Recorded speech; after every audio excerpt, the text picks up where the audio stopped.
Good day everyone. Welcome back. படிக்கலாம் வாங்க series. இப்போ ரொம்ப ரேப்பிட்னா இன்னும் ரேப்பிட் ஆக்கிக்கலாம். 5 மார்க் கொஸ்டின்ஸில் இருக்கும் 13th லெசனில். Given account on waste water management படிச்சிட்டிங்களான்னு சொல்லி பாருங்கள். 3 இருக்குது. Primary treatment, secondary or biological treatment. செகண்டரிக்கு வந்து பயாலஜிக்கல் ட்ரீட்மெண்ட்டுன்னு அர்த்தம்.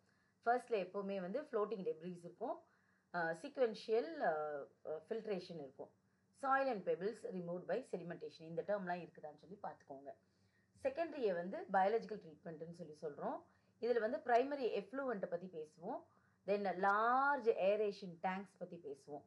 ஓகே, பிஓடி இஸ் ரெடியூஸ்டு, இந்த ஏரோபிக் மைக்ரோப்ஸ் இன்டு ஃப்ளாக்ஸ், இதை ஞாபகத்தில் வச்சுக்கோங்க.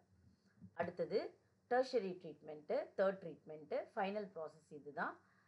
Improves the quality of the waste water before it is used. Then removes the remaining inorganic காம்பவுண்ட்ஸ்ன்னு சொல்லி பார்ப்போம். அண்ட் யூவி, இதில் யூவி வந்து ரொம்பவே முக்கியம். ஸோ 3 டேர்ம்லையும் வந்து 3 ட்ரீட்மெண்ட்லேயும் வந்து கீவேர்ட்ஸை மாத்திரம் கொஞ்சம் ரீகால் பண்ணி பார்த்துக்கோங்க. இதில் it inactivates harmful microbes, disinfectant for waste water. இந்த டேர்ம்லாம் இந்த தேர்டு பாயிண்டான டெர்ஷரி ட்ரீட்மெண்ட்டில் இருக்கணும். ஓகே, முடிச்சுட்டேன். Explain the effects of air pollution. இதை கேட்குறாங்க. உங்களுக்கு ஆன்சர் மறந்துடுச்சு அப்படின்னாலுமே நீங்கள் ஜென்ரல் பாயிண்ட்ஸ் எழுதினீங்கன்னா கூட you will get the mark. ஏன்னா ஆப்போசிட்டில் வந்து உங்களுக்கு சாய்ஸ் எடுக்க முடியல, ஐயோ எனக்கு அதுவும் தெரியல இதுவும் தெரியலன்னு விழிக்காதீங்க.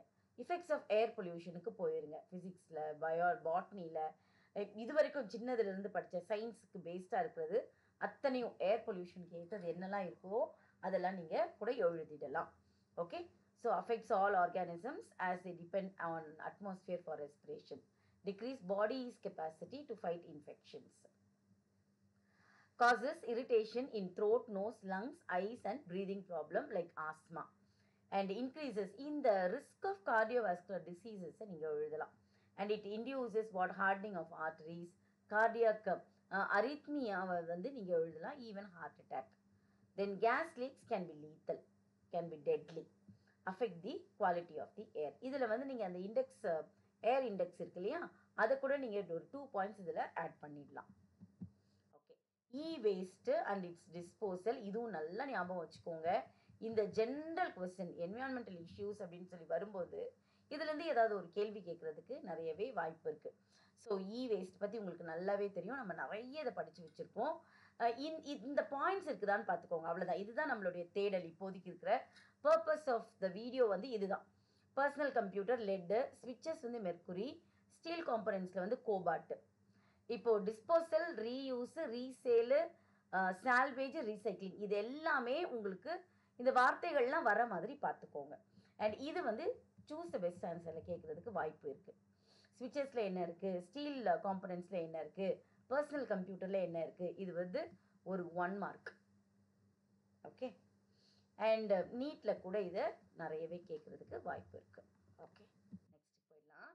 Short notes. Peroxy acetyl nitrate, PAN, PAN, இது பார்த்துக்கோங்க. Secondary pollutant present in photochemical smack.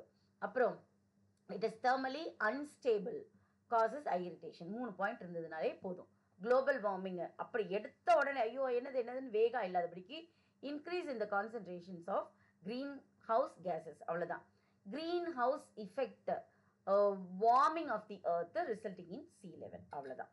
Ozone depletion, thinning of the stratospheric ozone layer and causes the ozone hole resulting in poor screening of the harmful UV and increase in incidences of skin cancer. இப்போ பார்த்தீங்களா, நிறைய பேருக்கு வந்து skin sunscreen lotion டாக்டர்ஸே prescribe பண்ண வேண்டிய வழி ஆயிடுச்சு. ஏன்னா சன்பர்ன்னு சொல்கிறாங்க.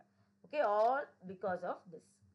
ஆசிட் ரெயின், 2 பாயிண்ட் நல்லா ஞாபகம் வச்சுக்கோங்க. It is form of precipitation that contains sulfuric acid.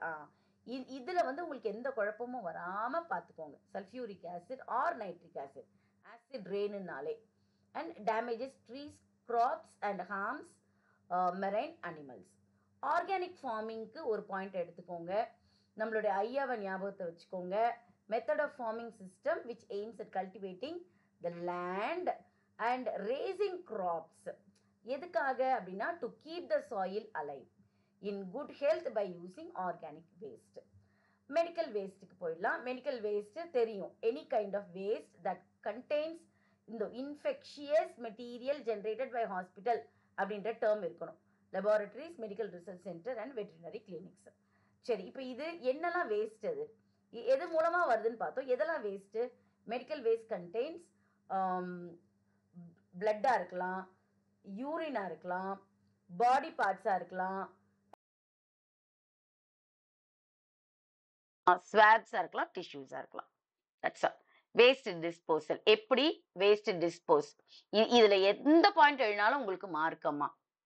Waste டிஸ்போசல்னா incineration, எரிய வைக்கிறது, கெமிக்கல் டிஸ்இன்ஃபெக்ஷன், ஆட்டோகிளேவிங், என்கேப்சுலேஷன், அப்படியே பள்ளம் தோண்டி உள்ள போய் அப்படியே சீல் பண்ணிடுறது, மைக்ரோவேவ் இரேடியேஷன், அப்புறம் final disposal land filling and burying. Plastic waste of course நமக்கு தெரியும், லோ மாலிகுலர் வெயிட் இது. Okay, organic polymers and that are non degradable தெரியும் இது. Example toys, carry bags, food containers. Remedies என்னது? Refuse, reduce, reuse, recycle. இதுல இருந்து நிச்சயமா ஒரு கேள்வி உண்டு. ஈகோசென் டாய்லெட்ஸ் 2 மார்க்லயும் கேட்கலாம், இல்ல 3 மார்க்லயும் கேட்கலாம். எக்கலாஜிக்கல் சானிடேஷன் இது, அவ்வளவுதான். In a sustainable system for handling human excreta தான் by using dry composting toilets. ஒரு படத்துல இன்டர்வியூ எடுத்துக்கிட்டு ஓடி வருவாங்க இல்ல, அந்த சோளம் எடுத்து சாப்பிடுவாங்க, டே இதுவே அது தாண்டா அப்படின்னு உடனே தூக்கி போட்டு ஓடி போயிடுவான். Ecosan toilets generate natural fertilizer from recycled human excreta. Catalytic converters ஒரு முறை பார்த்துக்கோங்க. கேட்டலைட்டிக் கன்வெர்ட்டர்ஸ் இன் வெஹிக்கிள்ஸ் எதுக்கு அப்படின்னா to reduce polluting gases drastically. Additional questions. Holandric genes என்னன்னு பார்த்துக்கோங்க. இந்த genes present in the differential region of Y chromosome அப்படிங்கிறது இருக்கணும்.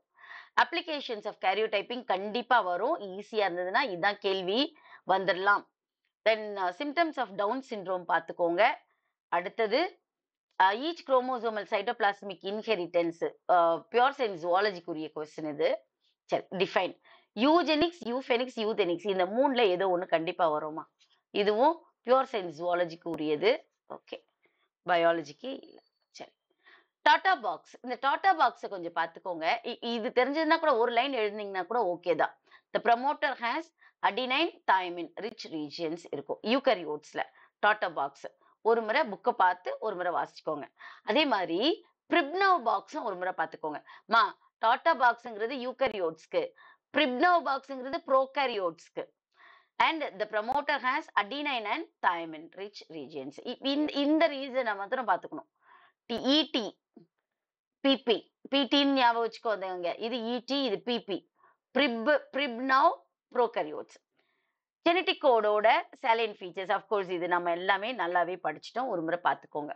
Applications of DNA finger printing கண்டிப்பா வரும், பார்த்துக்கோங்க ஒரு முறை. ஆந்த்ரோபாலஜிக்கல் ஸ்டடீஸ்னா என்ன? Useful in determining the origin and migration of human population and genetic diversities பார்த்துக்கோங்க. Okay, Darwin's theory, natural selection, postulates என்னது? 4 பாயிண்ட் சொல்லி கொடுத்துருக்கேன் இல்லையா, அதை பார்த்துக்கோங்க.